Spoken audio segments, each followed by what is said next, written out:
No lo sé. Bueno, vamos largando, después vemos quiénes se pueden ir conectando. No sé, ¿te dijo algo una liga, Belén? O...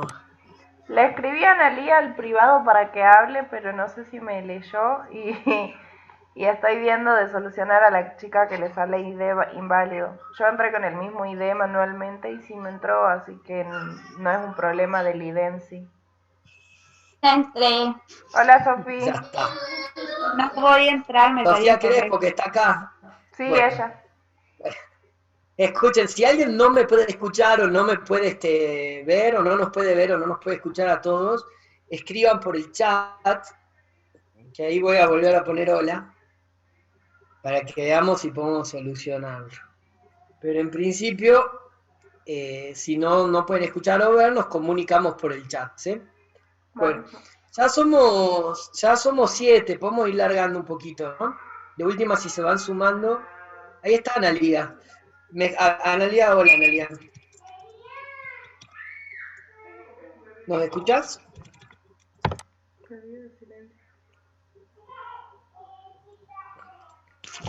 pasa también. Hola, profe. Ahí está. Ahí está. Hola. Hola, ¿Sí nos buenas escuchás, noches. no? Sí, sí. Bueno, listo, fantástico, estamos todos entonces, ahora sí larguemos. Buenísimo.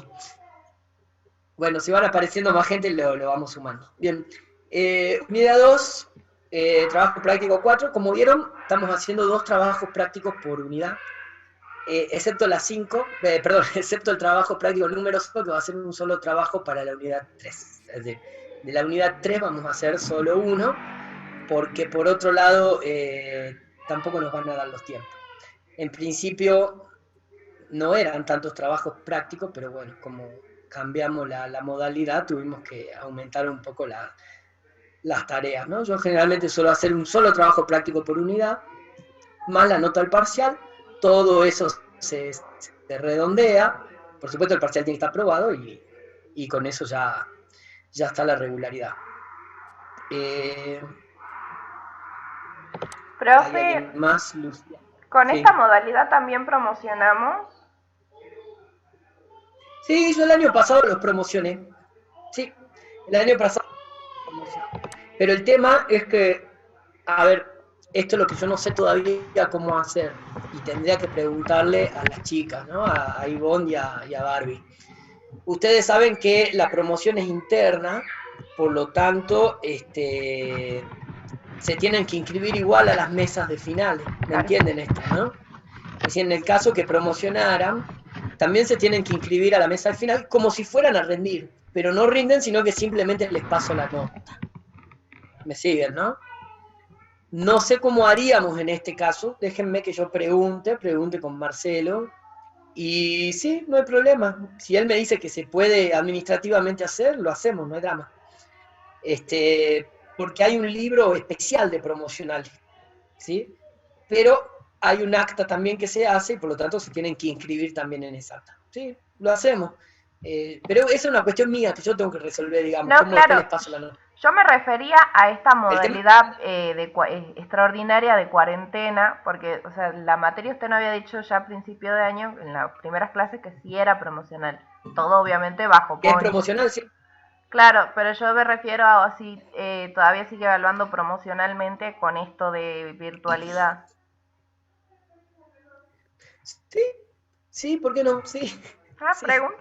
obvio. Está Buenísimo. bueno. Profe, el promedio era para promocionar 7, ¿verdad? 7 para arriba. Sí, yo en realidad veo que estén los. Primero lo que me interesa es que estén los prácticos presentados. Eso es lo más Bien. importante. Después que estén aprobados. Ustedes vieron que yo no los desapruebo, sino que los apruebo cuando lo hicieron bien, digamos, sería así. En el momento que el práctico ya está bien, ya está aprobado. ¿Sí? Y como la nota de aprobación es 60, generalmente las notas van por ahí, ¿no? 70, y algunos de 80. Eh, Juan se sacó un 100 en el primero. Este, Así que bueno, hacemos un balance de los 3 prácticos, vemos más o menos que estén presentados, que estén con buenas notas, no es necesario que los 3 tengan 70 más, vamos viendo eso. Lo que sí me importa es que el parcial en el parcial sí se saquen 70 para arriba, o 7 para arriba. En realidad es 70, ¿no? Porque como Classroom califica del 0 al 100, la calificación es 60, digamos, ¿no? Porque usted sabe que en el cifrado que va de 1 a 10, el 4 en realidad es el 60% del examen. Entonces acá directamente en vez de andar con confusiones, ponen de 0 a 100 y 60 es aprobado. Así que no es algo difícil de llegar, digamos, porque está ahí nomás de la aprobación. Si la aprobación es 60, 70 ya sería la promoción, la aprobación para promocionalidad. Entonces, profe, entonces el que puso 100 fue Classroom. ¿Por qué?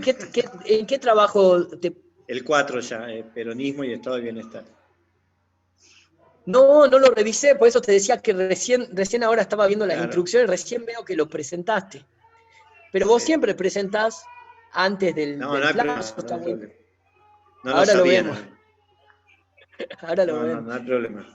No, la nota sí la pongo yo, la nota después la pongo ahí con No, está todo bien, está todo bien. Es un programa ya predeterminado, no hay problema.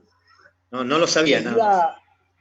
Les iba a comentar que, bueno, sí, lo hacemos promocional con estos requisitos, digamos que sería tener presentados no todo, porque también es cierto que la regularidad tiene un 75% de trabajos prácticos, ¿no? O por lo menos eso dice el programa. Yo les diría, a ver, con que haya 4 trabajos prácticos aprobados, presentados y aprobados, y el parcial con nota arriba de 70, se puede. Ya sea el parcial o el recuperatorio. ¿Sí? Y en ese caso, bueno, promocionan y después se inscriben para que yo directamente les pase la nota y les pase la nota en la libreta. Los que no promocionen y solo regularicen, es bastante similar la idea, la única diferencia es que ustedes preparan un tema para defender de forma oral. ¿Sí? Esa forma oral ya veremos si no se abre la cuarentena, sospecho que la tendremos que hacer por Zoom. Eso sí que va a ser una novedad. Y si la cuarentena se abre, cosa que dudo, la tendremos que hacer presencial, digamos, ¿no? Algo que yo les quería comentar es que las defensas de finales, yo permitía que se defienda de a 2 el final, así que se puedan presentar en parejas. Esto es para los regulares, no para los promocionales. Que se puedan presentar en parejas, es decir, 2. Pero solo 2, porque 3 ya se hace un problema enorme. Pero 2 sí. Entonces se presentan de a 2, ustedes preparan el tema en base a los textos del programa, en base a lo que a ustedes les resultó interesante del programa, y lo defienden en un final oral. Por supuesto, yo también puedo hacerles otra pregunta del programa en función de cómo esté o no esa defensa que ustedes escogieron, ¿sí? Pero en principio, si esa defensa está fantástica, ya está. La nota y, bueno, estaría aprobada la materia. Eso respecto a la finalización, ¿no? No sé si me quieren hacer otra pregunta respecto a cuestiones formales y esas. Yo no, a mí me había quedado la duda de la promoción nomás. Bueno, mirá, yo estaba viendo el tema de los tiempos, y yo lo que les iba a decir es lo siguiente. Dado que para este práctico tenemos hasta el 22 de mayo, ¿sí? Yo voy a crear el 5º práctico y les voy a tener que dar menos plazo de realización de ese, ¿sí? ¿Por qué? Porque si no nos vamos a quedar sin semanas para rendir. Entonces por ahí, para ese podemos hacerlo de 1 semana y media. Entonces por ahí el que sigue, el trabajo práctico número 5, lo estaría digamos, subiendo. Voy a tratar de hacerlo el mismo 22, ¿sí? El viernes 22, es decir, entregan este y ya les doy el otro, y lo presentaríamos el lunes 1 de junio, ¿sí? El lunes 1 de junio. Y ya nos queda despejado todo junio para poder hacer el parcial y el recuperatorio. ¿Sí?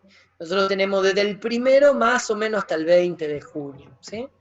Entonces yo digo, por si llega a surgir algún inconveniente con el tema de la conectividad de la plataforma, tenemos tiempo para poder resolver esa cuestión. Yo Profe, y eso asumo, también tienen que tener en cuenta que nos había dicho de que iba a considerar después un plazo para los que no habían presentado el primer práctico o los que hayan sí, tenido que rehacer. sí, que lo vamos a hacer entre el parcial y el recuperatorio. Perfecto. Porque yo después del recuperatorio ya presento la lista de regularidades y ahí ya cerramos el rancho. Pero entre el parcial y el recuperatorio, es decir, esto podría ser, estoy diciéndote sin tener acá clara las fechas, pero podríamos hacer entre el 8 y el 19, ¿sí? Suponiendo que rindamos el Profe, hay un parcial, no compañero sé. que quiere entrar. Ah, bien, perdón. Ahí va. Ah, Fernando Bautista, ahí está. Listo. Entonces, pensando en esos tiempos, por ahí el parcial sería la primera semana de junio, ¿sí? ¿Saben qué? Lo más seguro es que sea un parcial con consignas, similar al trabajo práctico, pero no igual, ¿no? Sino con consignas más puntuales de lectura y de reflexión de los textos. Que lo tomamos desde el primero desde el 4 hasta el 8 de junio, nos tomamos toda esa semana que sigue para la recuperación de prácticos y para repasar en el caso de los que no hayan aprobado el parcial, y la semana del 18 al 22 hacemos el recuperatorio. ¿Estamos? Y ya esa semana ya está terminando la actividad académica, ya tenemos que presentar regularidades porque las mesas, creo que la primera mesa es del 1 al 5 de julio. ¿Sí?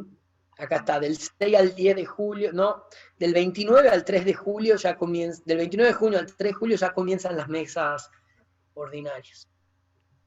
No sé qué va a hacer el ministerio, no sé si va a cambiar el calendario académico, porque en algunos casos las mesas se va directamente al receso y las mesas son después del receso. Eso ha pasado a veces. Vamos a ver qué pasa esta vez. Pero en principio hasta el 22 ya tendríamos que tener lista la planilla de regularidades. Así que bueno, estamos, ¿no? Sí, profe. Buenísimo, Estamos.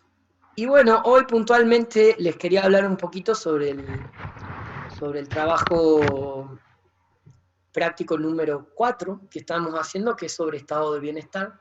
Yo ahí en las instrucciones, le digo instrucciones porque así le llama la plataforma, ¿no? Le pone instrucciones. Me parece parece que estamos armando un mueble más que haciendo un práctico, pero bueno, están las instrucciones.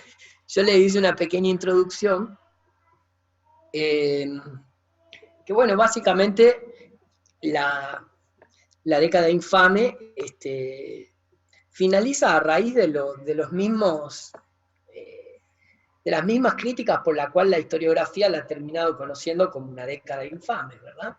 La corrupción, la persecución política, las pésimas condiciones de vida de las clases populares, el entreguismo de la soberanía, como lo vimos con claridad en el Pacto Roca-Ranciman, van a terminar haciendo que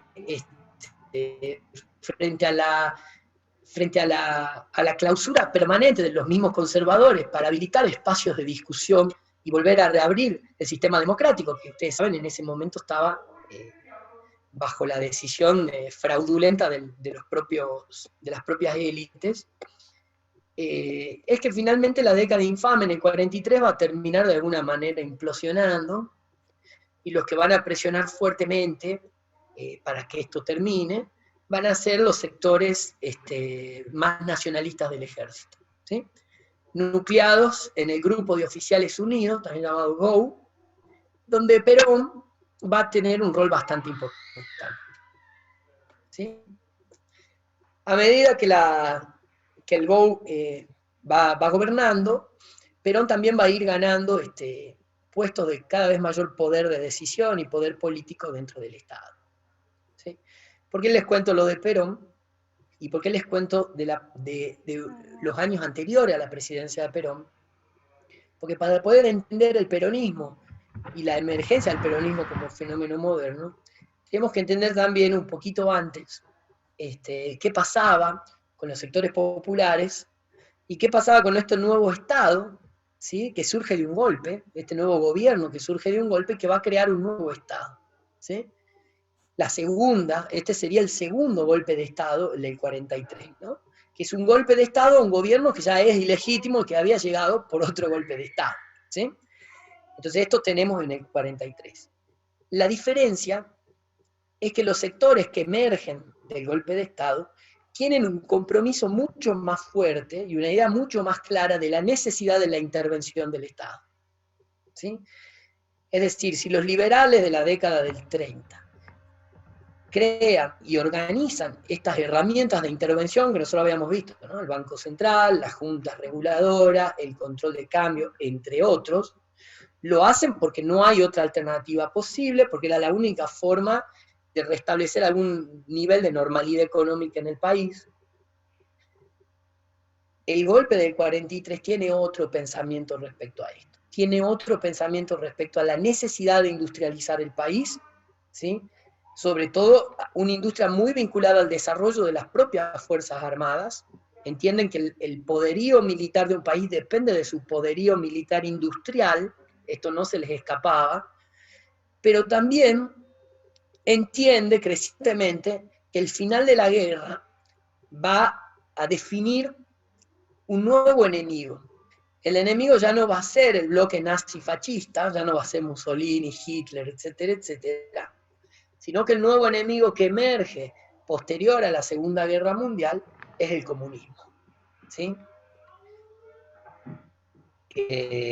Una de las... Hay discursos grabados de Perón, ¿no? Discursos que Perón dio en sus años de cuando era funcionario dentro del GO.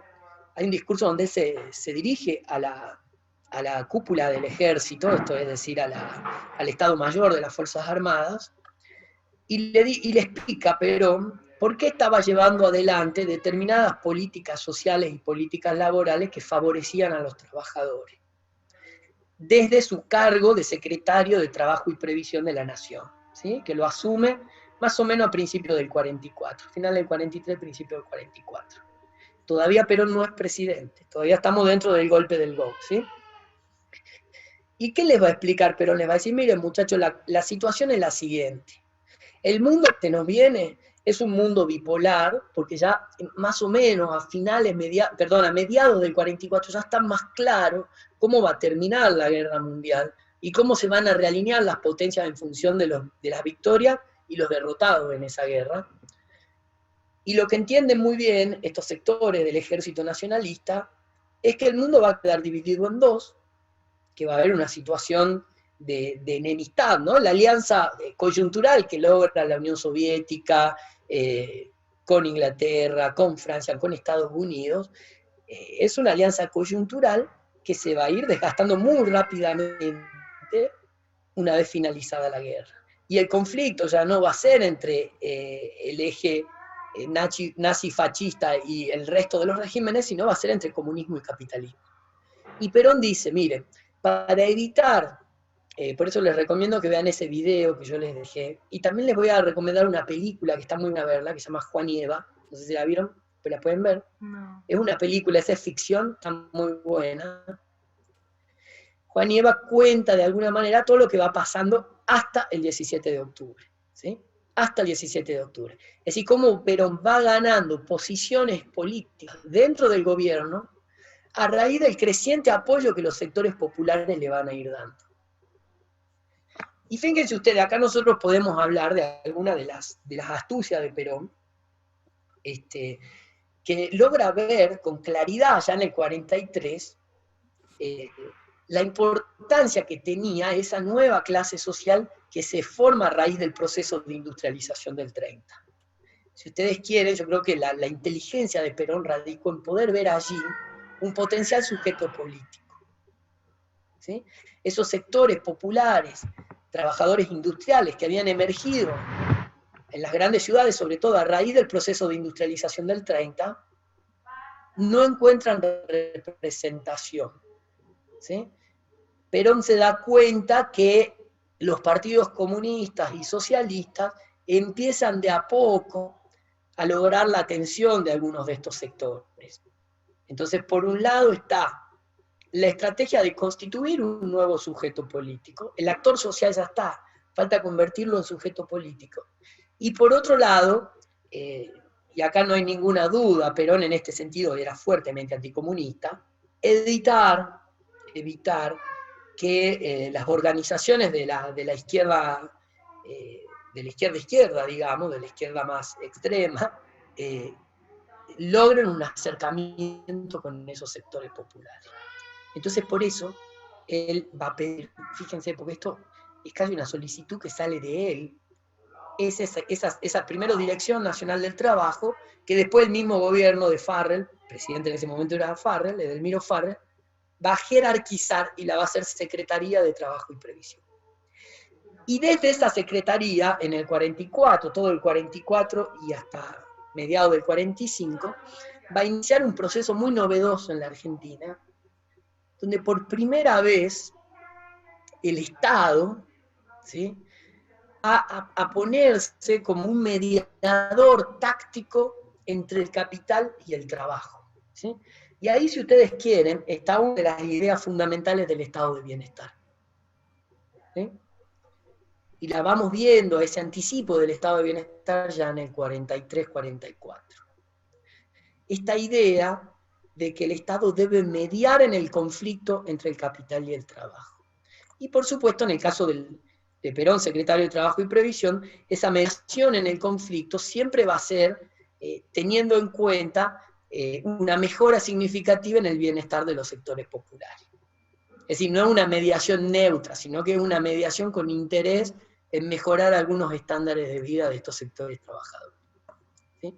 Entonces, en ese contexto es que Perón llega a la Secretaría de Trabajo y Previsión. Desde allí, a ver, el truco le salió, podríamos decir, ¿no?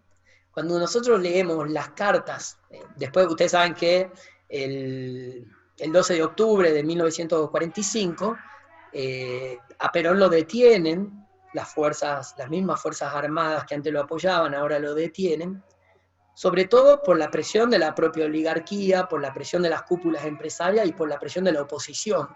A Perón lo meten preso. Y fíjense qué curioso esto, ¿no? En las cartas que él le envía a Eva, porque a Eva ya la conocía, a Eva la conoce desde el terremoto en San Juan, el 17 de enero del 44, justo el día de mi cumpleaños, por eso siempre me acuerdo la fecha del terremoto. A Eva él la conoce juntando fondos, ¿sí?, para las víctimas del terremoto en San Juan, ¿sí? Entonces, a ella la conocía, a Eva, y él le escribe a Eva desde la prisión, a Martín García, que es una islita, Martín García, ¿no?, que está ahí en el Río de la Plata, y le dice a Eva, escuchame, cuando todo esto termine, primero muy enojado, ¿no?, muy enojado con Ábalos, muy enojado con Farrell, muy enojado con todos los que le habían dado su apoyo, y cuando las papas empezaron a quemar, se lo sacaron rápidamente al apoyo, ¿no?, sobre todo sus compañeros de armas. Y ya le decía, ya se daba muerto, pero él le dice a Eva, escuchame, cuando todo esto termine, agarramos, nos vamos a la casa del tigre, y se acabó el problema, digamos, ¿no? Yo creo que hay ahí una ingenuidad de Perón, al pensar que lo van a perdonar tan fácilmente los sectores oligárquicos por lo que él intentó. Y otra cosa que él mismo no logra dimensionar en ese momento, en parte también porque estaba guardado, digamos, por lo tanto él no sabía muy bien lo que estaba pasando afuera, es el orden de movilización espontáneo que empieza a haber en la sociedad argentina. Desde las grandes ciudades y cordones industriales se empiezan a movilizar cientos de miles de personas, cosa que no había pasado nunca en la historia de nuestro país, ¿sí?, a la Plaza de Mayo, al centro de la República, digamos, ¿no? Y por primera vez en la historia de nuestro país irrumpen las masas populares obreras en la política nacional, ¿sí? Entonces yo digo, el 17 de octubre es la culminación de una estrategia política de Perón que en realidad, bueno, él después en comentarios posteriores por supuesto que dijo que era una estrategia, ¿no?, que lo tenía todo pensado, pero que bueno, como todas las cosas que pasan en la realidad colectiva, a veces tienen mucho de fortuita y de azarosa. A Perón finalmente le funcionó, digamos, ¿no? Y para que ustedes se hagan una idea, también del orden de desborde social que tiene este fenómeno de la movilización del 17 de octubre, la CGT, que se junta a discutir sobre la liberación de Perón, ¿no? La CGT se junta a discutir sobre este tema, porque Perón, una de las últimas cosas que hace antes de irse a Martín García, es hablar por cadena nacional a los trabajadores. Es decir, el ejército de última le da la cadena nacional para que hablen, porque sabía el ejército también que en el fracaso de Perón estaba el fracaso también del ejército. Entonces Perón habla a los trabajadores y le dice, miren muchachos, yo me voy, pero la Secretaría de Trabajo es un puesto de combate. Entonces tengan claro que yo me voy, pero también se van a ir todas políticas que tuvimos implementando desde la Secretaría. Se van las vacaciones pagas, se van los aguinaldos, se van una ley muy importante que se saca en esta época, que es la del descanso, el descanso de la mitad del sábado, ¿no? Lo que se llama el sábado inglés. Se labura medio sábado a la mañana, el resto del sábado no se labura. Algo que había sido muy importante, que era el tema de las pensiones y las jubilaciones, los salarios mínimos, los aumentos graduales, un montón de convenios colectivos que se firmaron hasta el 17 de octubre del 45. Entonces Perón advierte, miren, yo me voy, pero van a venir por todas sus conquistas. Los trabajadores que escuchan atentamente eso, ¿sí? Van a reaccionar. Y van a reaccionar de tal manera que desbordan a la propia dirigencia sindical. La CGT convoca a la huelga general para el 18 de octubre. Pero para el 16 a la noche ya todos están caminando, dirigiéndose al centro de la ciudad. Y el 17 tenemos esa postal increíble de 300, 400 mil tipos colmando la Plaza de Mayo. Que la conocen, ¿no? Alguna vez la hemos visto esa postal. Entonces, fíjense cómo acá no se trata de una decisión de los sindicatos. En última instancia, los sindicatos se ven arrastrados por esa marea popular que termina de decidir por ellos. ¿Sí? Obviamente que si los sindicatos hubiera sido mucho más difícil y tuvieron un gran protagonismo dentro de la organización del 17 de octubre. Pero hay mucho más de movimiento espontáneo, ¿no? De salida a tomar la calle y a tomar la palabra y a pedir por el regreso. Pero otra cosa que la CGT no se anima a hacer es a poner dentro del pliego de la movilización la liberación de Perón. No exigen la liberación de Perón. Sí exigen la liberación de Perón los carteles de las personas movilizadas, que se pueden ver, porque están las fotos, están los archivos. Y esto es todo un tema también, ¿no? Cómo a veces las propias organizaciones populares no logran estar a la vanguardia de sus representados. Bueno, qué sé yo. La CGT tiene una historia de agachadas muy llamativa también, pero bueno. Entonces, este es el contexto del surgimiento del peronismo. Y como ustedes verán, la emergencia de este nuevo actor político, nuevo actor social, está vinculado absolutamente con el nuevo modelo económico que va a surgir en nuestro país. No es posible entender estos cambios en la estructura social si no entendemos los cambios económicos que vinieron ocurriendo en Argentina desde la crisis en adelante.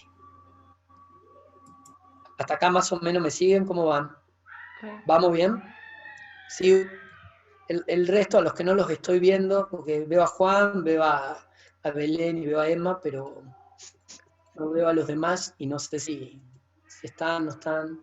Sí, profe. Karina, hola, ¿quién habla? Fernando. Fernando, sí. ¿Cómo estás? Estoy viendo nomás, estoy tomando nota. Buenísimo. Muy bueno. Sí, muy bueno. Cualquier cosa, habla, no hay problema, ¿no? Casi todos tienen los micrófonos abiertos, así que. Sofía, ¿vos todo bien? Sí, profe, todo bien. Buenísimo. Analía, vos que estabas, que no sabíamos si estabas o no, ¿estás ahí? Ah, no, Analía ya se fue. Bueno. Pero entró Salvador. María tiene un problema de conexión, así que ya va a salir y va a volver a entrar a ver si puede. Bueno. Igual todo esto que les estoy comentando está en los videos de Felipe Piña, ¿sí? Yo quizás se los amplío un poquito, pero ahí está. Y si no, la película que les voy a pasar para que la vean, la película está en YouTube, así que la van a poder ver desde ahí directamente. ¿Sí? Se llama Juan y Eva, es muy linda. Está dirigida por Paula de Lucchi. Es medio culebronera, pero en medio del culebrón, porque se llama Juan y Eva, está bueno porque está el tema político, ¿no? Como una relación que se da en un tiempo muy turbulento, ¿sí? De mucha movilización social. Y también de mucha movilización por parte de la oposición. No crean que solo el peronismo se moviliza, también la oposición convoca muchos actores y sectores sociales. Y bueno, ¿no? Ahí sí hay un hecho para destacar que tiene que ver con la injerencia activa, la injerencia explícita de la embajada norteamericana dentro del destino político de nuestro país. El hombre que encabezaba las marchas públicas de la oposición en contra de Perón, tanto antes como después de la campaña presidencial, antes del 17 y después del 17 de octubre, va a ser Sproul Braden. Braden era el embajador norteamericano en Argentina, que lo habían designado un poquito después de que Perón ganara la vicepresidencia, porque Perón va a detentar 3 cargos al mismo tiempo, ¿no? Una cosa increíble. Para que ustedes vean la popularidad que gana Perón dentro del gobierno. Perón va a ser primero secretario de Trabajo y Previsión, después ministro de Guerra, y por último vicepresidente de la Nación. Obviamente estamos dentro de un marco de un gobierno de facto, ¿no? Acá no hay democracia, no hay elecciones. Pero Perón va a tener esos 3 cargos. Creo que nunca nadie obtuvo tantos cargos políticos juntos en la historia, pero bueno, Perón tenía esos 3 cargos en raíz de cómo decía su popularidad. Cuando le piden la renuncia a todos los cargos. Pero el cargo que más jodía a la oposición y a la oligarquía era el cargo de la Secretaría de Trabajo, porque su tarea más intensa él la va a desplegar desde la Secretaría de Trabajo, ¿sí? Desde allí se firman convenios colectivos, se firman acuerdos salariales, un montón de políticas laborales que después van a ser profundizadas durante su presidencia.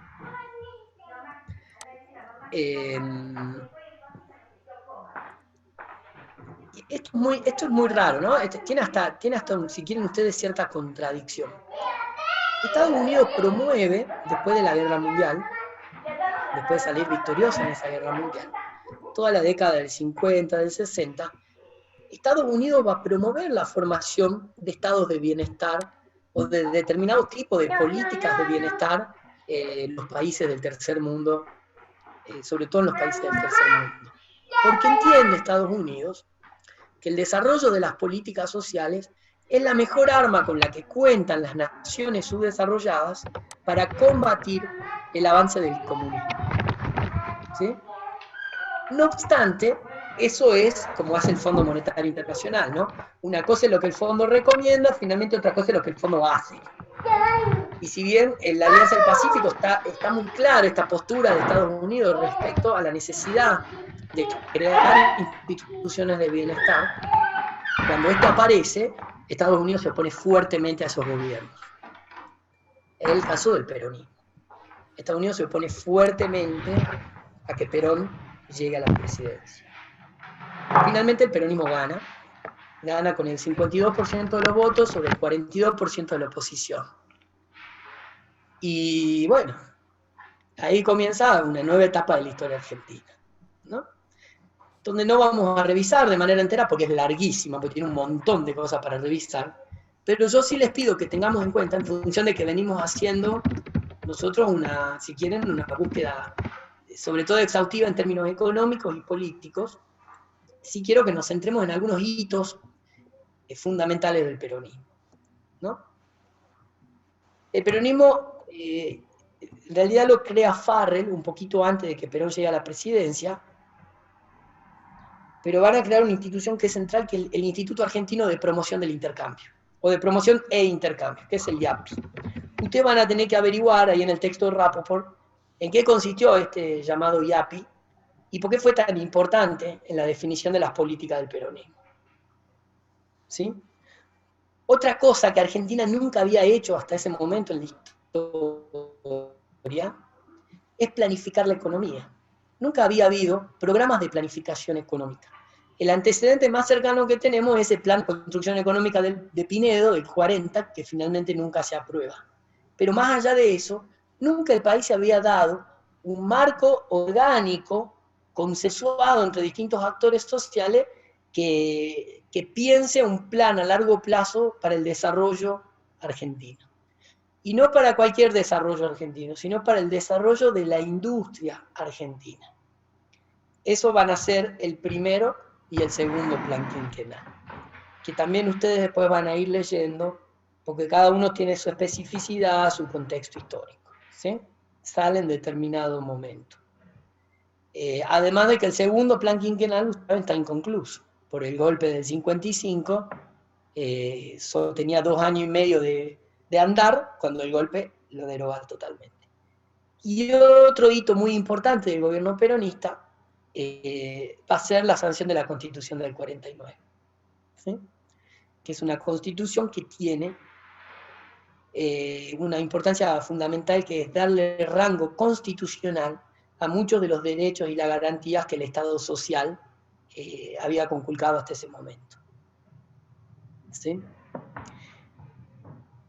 Es decir, no es solo la reelección del presidente lo que se disputaba en esa Constitución del 49. De hecho, la reelección del presidente también es importante, porque ahí se aprueba y Perón puede ser reelegido, que por cierto lo reeligen con 64% de los votos. No. Es decir,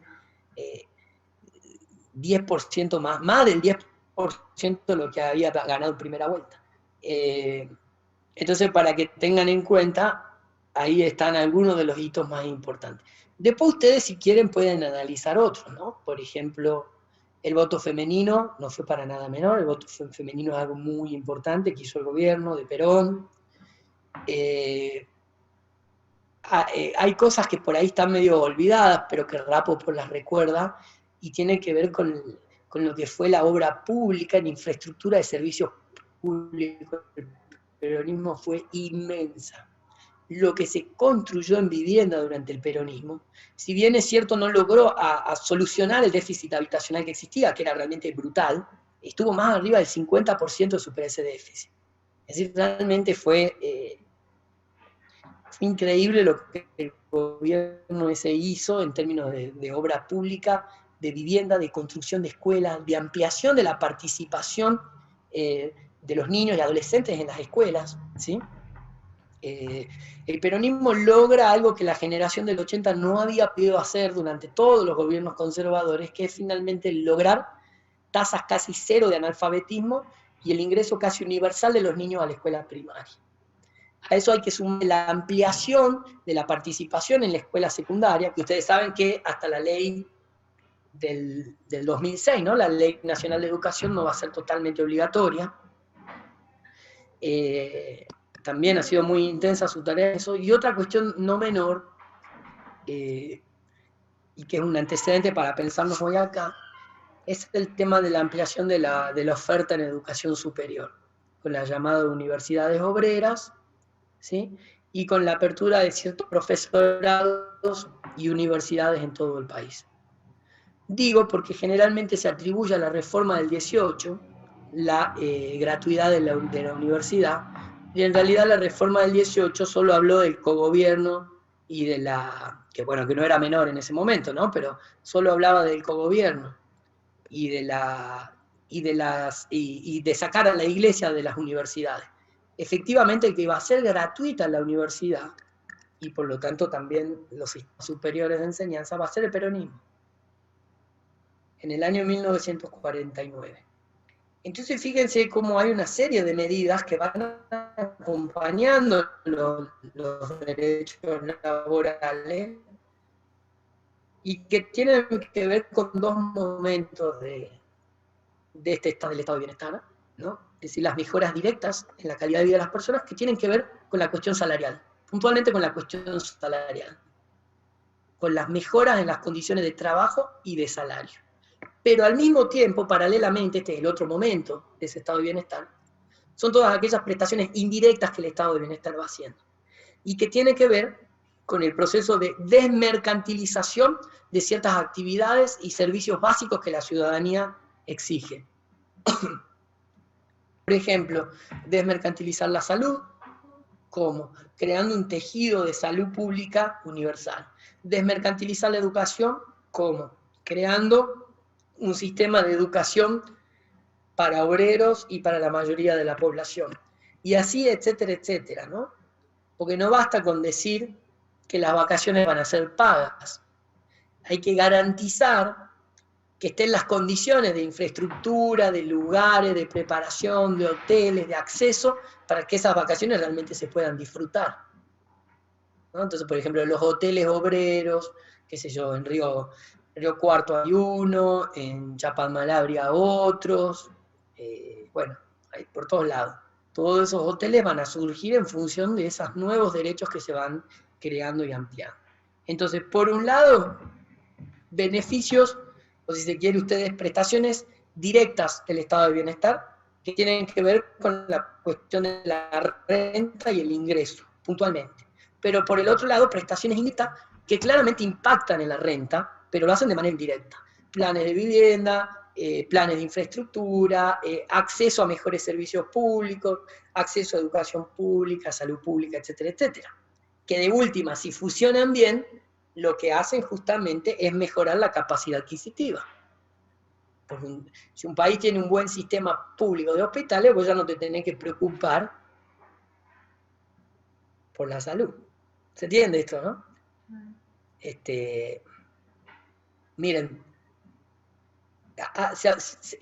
ha pasado mucho tiempo, sin embargo a mí me parece interesante entender que una de las razones por la cual la pandemia en Argentina no está pegando tan fuerte, hasta ahora, tan fuerte, está pegando pero no tan fuerte, tiene que ver con la herencia del peronismo, tiene que ver con la herencia de los valores y de las instituciones que el sistema de salud público ha creado y se ha sostenido a pesar de las reformas neoliberales de más de 30, 40 años.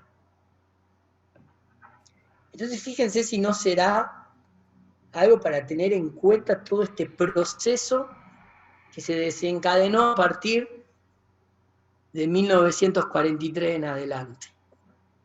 Hasta el día de hoy estamos viendo la persistencia de ciertas instituciones, como la educación, pero sobre todo la salud, ¿no? La salud pública. Y que asiste, no sé si estuvieron viendo hoy el informe que hace el Ministerio de Salud, vieron que todos los días hace el informe, que asiste justamente ese 30% de la población que se encuentra más desprotegido y más vulnerabilizado, que son los que no tienen ni el sistema de obra social, que son los trabajadores formales, ni el sistema de prepagas, que son sobre todo los sectores de ingresos medios altos y altos. Entonces, ¿qué pasa con ese otro sector que está sumergido, que más sufre las crisis económicas? Por suerte está todo este tejido público de salud que puede sostener y al que esta población puede recurrir. ¿Se entiende, no? Más o menos por donde quiero ir. Así que bueno, yo lo que espero es que algún día se haga realidad esto que decía Alfonsín, ¿no? Alfonsín decía, un país tiene un buen sistema público de salud cuando el presidente, frente a alguna eventualidad o alguna enfermedad, se hace atender en el hospital público, ¿no?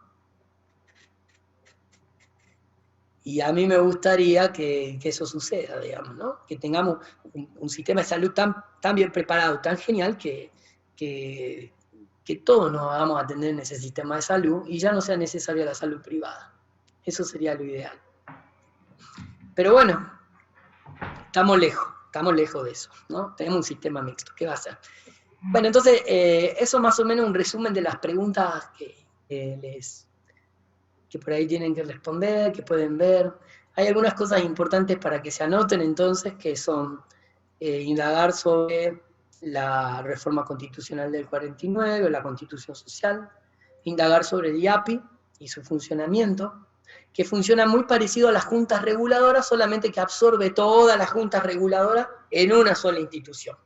Y tiene un objetivo mucho más específico, que no es solo salvar a los productores de la quiebra, sino sobre todo el proceso de industrialización del país. Ustedes me van a comentar cómo funciona, ¿sí?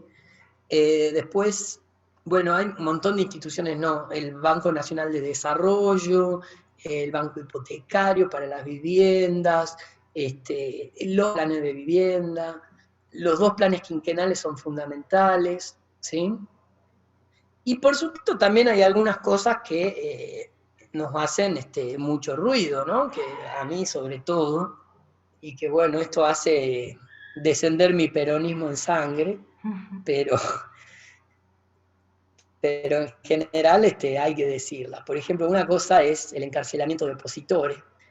Perón es destituido habiendo pasado por las cárceles del peronismo más de 4.500 opositores, eso no está para nada bueno. Uno de esos opositores era Frondizi y otro era Balbín, digamos. Así que grandes dirigentes radicales que iban presos. Otra cosa que a mí nunca me gustó del peronismo fue que en 1947 se declara por ley la educación religiosa en las escuelas, ¿no? En contra de las reformas que se habían logrado, en contra de la 1420, digamos, ¿no? Que declaraba no laica la educación, pero sí que la educación estaba separada del horario de clase, ¿no? Como dice el artículo 8 de la 1420. Entre otras cosas más, ¿no? que son polémicas, ¿sí? Y quizá lo más discutible del peronismo y lo que le costó en última el golpe de Estado del 55 fue ese afán que tenía el propio peronismo de disciplinar, de acallar a todos los sectores que dentro del gobierno fueran más contestatarios, más críticos respecto a la gestión de Perón, ¿sí? Dentro de las personas que fueron detenidas, encarceladas o apartadas de la política, se encuentran, ¿sí? Y bueno, Perón en general no tuvo como una buena actitud respecto a esos sectores más disidentes, ¿no? Lo que habla, si ustedes quieren, de cierta, ¿cómo decirlo? Ciertos cerramientos, de cierta actitud poco dialoguista respecto a algunas cuestiones. Pero bueno, esas son críticas que le hago yo, ¿no? Seguramente habrá otras críticas que ustedes encuentren y que les puedan hacer al gobierno.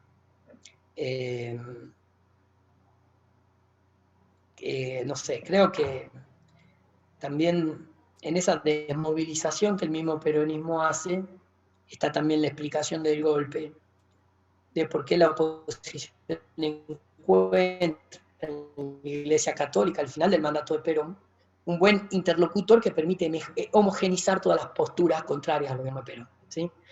Y acciones como la prohibición del Corpus Christi, ¿no? Pero el peronismo va a prohibir procesiones, la prohibición del Corpus Christi, la declaración ya al final del mandato, ya cuando ya no había reconciliación posible, Perón incluso llega a aprobar una medida cautelar que permitía la legalización del divorcio, ¿no? O una ley súper polémica que tiene a finales del 54, que es la legalización de los cabarets. A ver, son medidas muy interesantes, pero no en ese contexto, digamos, de pelea, donde ya, digamos, cada uno tiraba a matar y a ver qué pasaba, ¿no? Entonces ya la tensión se vuelve en algún punto tan imposible que, bueno, ocurre ese bombardeo famoso a la Casa Rosada, a la Casa de Gobierno, y finalmente la renuncia en septiembre del 55. Pero es una escalada, ¿no? Que tampoco el gobierno hizo mucho para evitarla, esa escalada. O por lo menos para organizar mejor a la tropa propia para resistir esa escalada, esos embates de la oposición, ¿sí? Como ustedes saben, el final del peronismo, bueno, y la proscripción por 18 años de Perón en la política,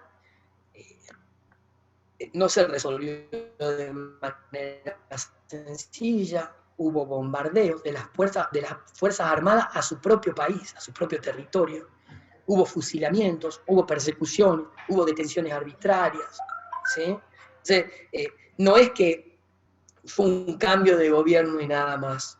Ojalá hubiera sido solo eso, pero fue una etapa muy trágica. Todo lo que implicó el después del golpe de Estado, ¿sí? Un retroceso espectacular para las condiciones de vida de los sectores populares. Así que bueno, estas cosas nunca son gratis, ¿no? Y bueno, por eso, digamos, hay que tener conciencia y poder mirar reflexivamente todas estas cuestiones. Bueno, ¿qué me dicen ustedes?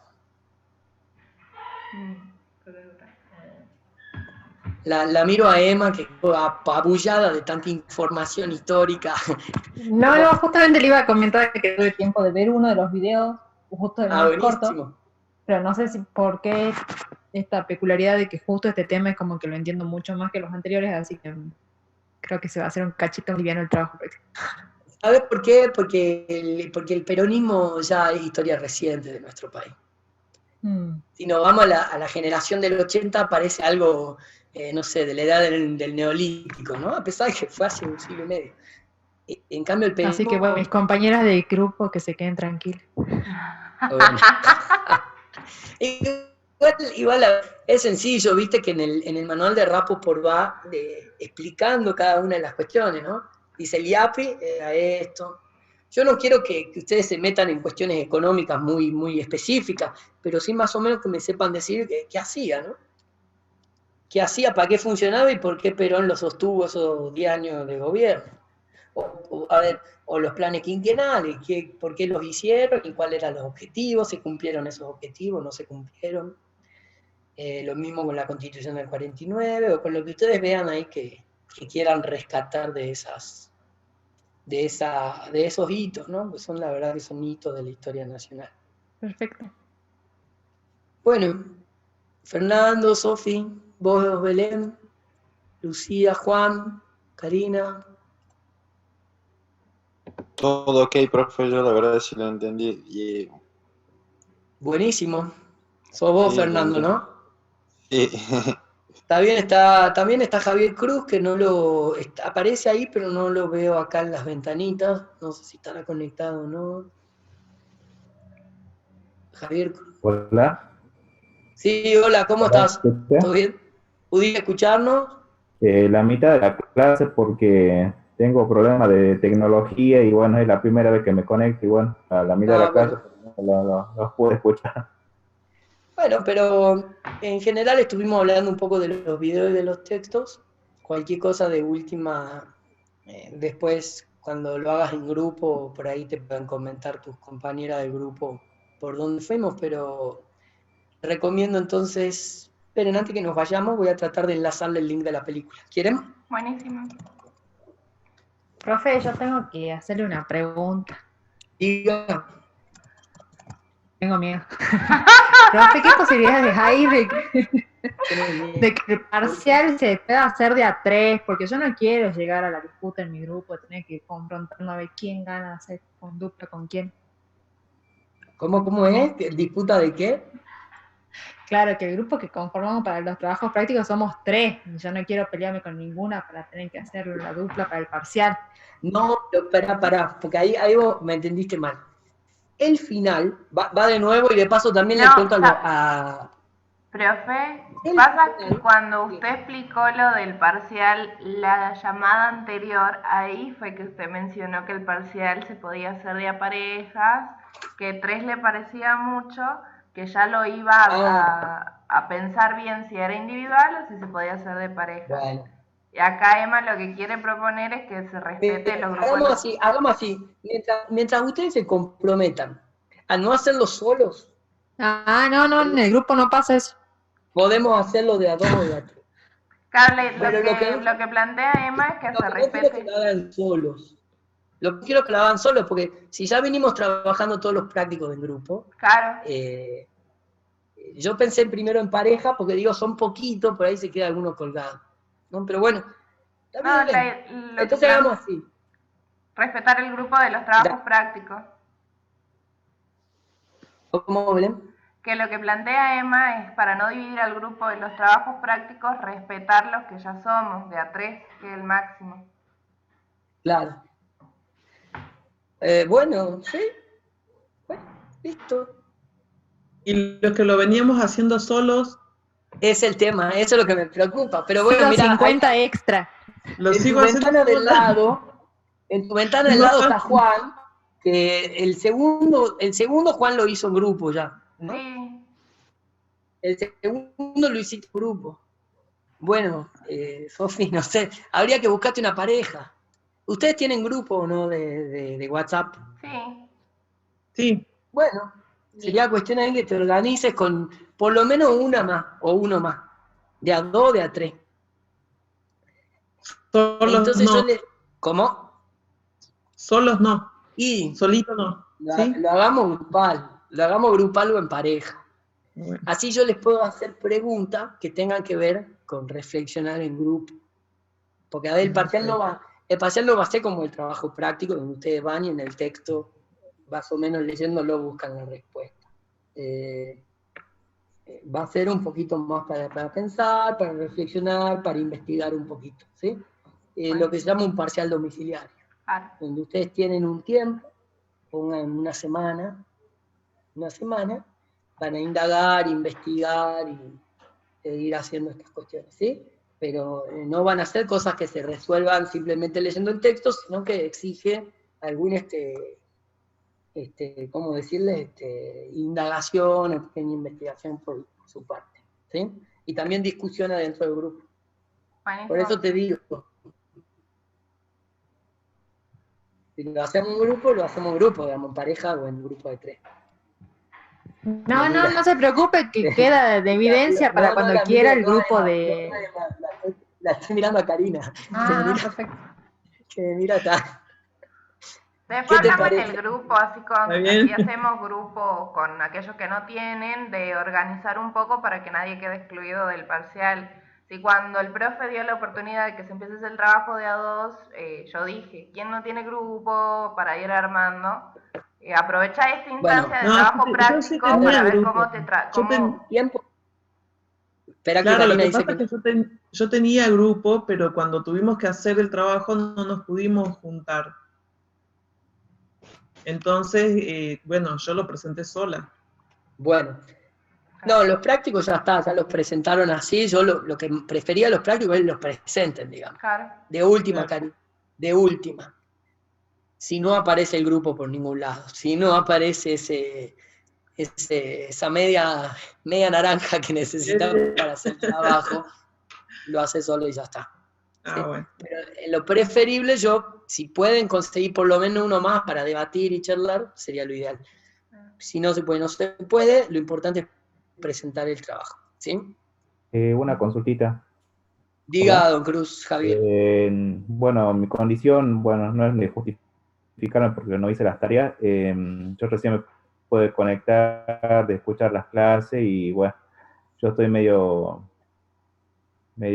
descolgado de la materia. Bueno, Yo recién pude ver que hay muchos trabajos prácticos y, bueno, el fin mío es poder resolverlo o presentarle o, digamos, sus materias, ¿cómo sería? ¿Cuatrimestral, anual? es cuatrimestral. Hagamos la siguiente propuesta. Porque... Dado que vos recién entras, yo lo que iba a hacer era dar un espacio de recuperatorio después del parcial. Pero dado que vos debés el 1, el 2 y el 3, sospecho. Sí, yo debo todo, porque recién, digamos, me pude descargar, porque para mí esto de la tecnología de Classroom, de Zoom, era medio extraño. Complicado. Sí, Bueno, porque hagamos así. Mientras va haciendo el 4, porque el 4 todavía está habilitado, y hay tiempo, porque el 4 vence el 22, ¿no? Sí. El 22 vence el 4. Sí. Mientras vas haciendo el 4, trata de adelantando los otros trabajos prácticos. Y en la medida que los vayas haciendo, me los vas subiendo. Pero subímelos en la actividad de cada uno. No importa si te sale que el envío es tarde, yo igual lo reviso, pero anda subiéndolos. Bueno. Ajá, bueno, y lo sí, mismo con los compañeros que se incorporen recién. Después vos comentarle, Entonces Belén, le si digo a querés, todos los o compañeros por WhatsApp que vayan presentándolo, que no esperen la instancia, sino que lo vayan presentando. Sí, la instancia de esa del parcial va a ser para los que deben 1 o puntualmente 2, Okay. Pero, qué sé yo, se les pasó la fecha de 1, no lo pusieron. Pero si los pueden ir presentando ahora, mejor. Buenísimo. Que no esperen a la fecha. que no espera la fecha de vencimiento, porque, bueno, así va a ser más fácil también para mí, no se me van a amontonar todos y los voy a poder ir haciendo devoluciones. Buenísimo. Así que bueno, lo que sí, indicarles que lo presenten en el espacio del práctico para tal fin. Si deben el 1, que lo presenten ahí en el 1. Bien. No importa si sale tarde, yo igual lo puedo Sí, evaluar. Ahora voy a reabrir la opción. Bueno, y eso sería todo. No sé si hay otra duda, pregunta. La película. ¿Ya te la mandé? Ah, sí, ya la vi, no dije nada. ¿La viste? Esa es la película. En YouTube yo ya la tengo seleccionada, es fácil de conseguir. Ya Es está. fácil, sí, por suerte Claro. está totalmente pirateada y liberada. Bien, Y bueno, ¿qué va a ser? Si no fuera por la piratería no podríamos dar clases. Porque... No, igual, esta película está buena porque es del Ministerio de Cultura. Entonces, en Encuentro también está liberada. Pasa que en Encuentro, para verla, necesita muy buena banda ancha porque está en 1100, ¿viste? Entonces necesitas, no sé, Telecentro 300 megas para poder verla online. Esta YouTube está medio... Igual, a ver, no es Transformers, así que no es necesario el plan HD, digamos. De última, lo más perturbador de la película, y ahí le hago un spoiler, es verlo a Perón teniendo una alegría ahí con Eva. Eso es lo más perturbador. Y el actor es tan... No, lo peor es que el actor es tan parecido a Perón, está tan bien hecha la caracterización de Perón por Osmar Núñez, así se llama el actor, que realmente es como verlo al general ahí, la verdad que a mí me dio como una cosa, ¿no? Me generó un calambre verlo ahí al general teniendo relaciones. Pero bueno, ¿qué va a ser? Así es el amor. Bueno, te mando un abrazo grande, gracias por estar, gracias por soportarme y nos vemos en el mismo canal a la misma hora la semana que viene. ¿Sí? Gracias a usted, profe. Gracias. Y ya saben, dudas, consultas, quejas, sugerencias, me las escriben en el Classroom. Adiós, me da un pucho. Adiós, gracias. Hasta luego.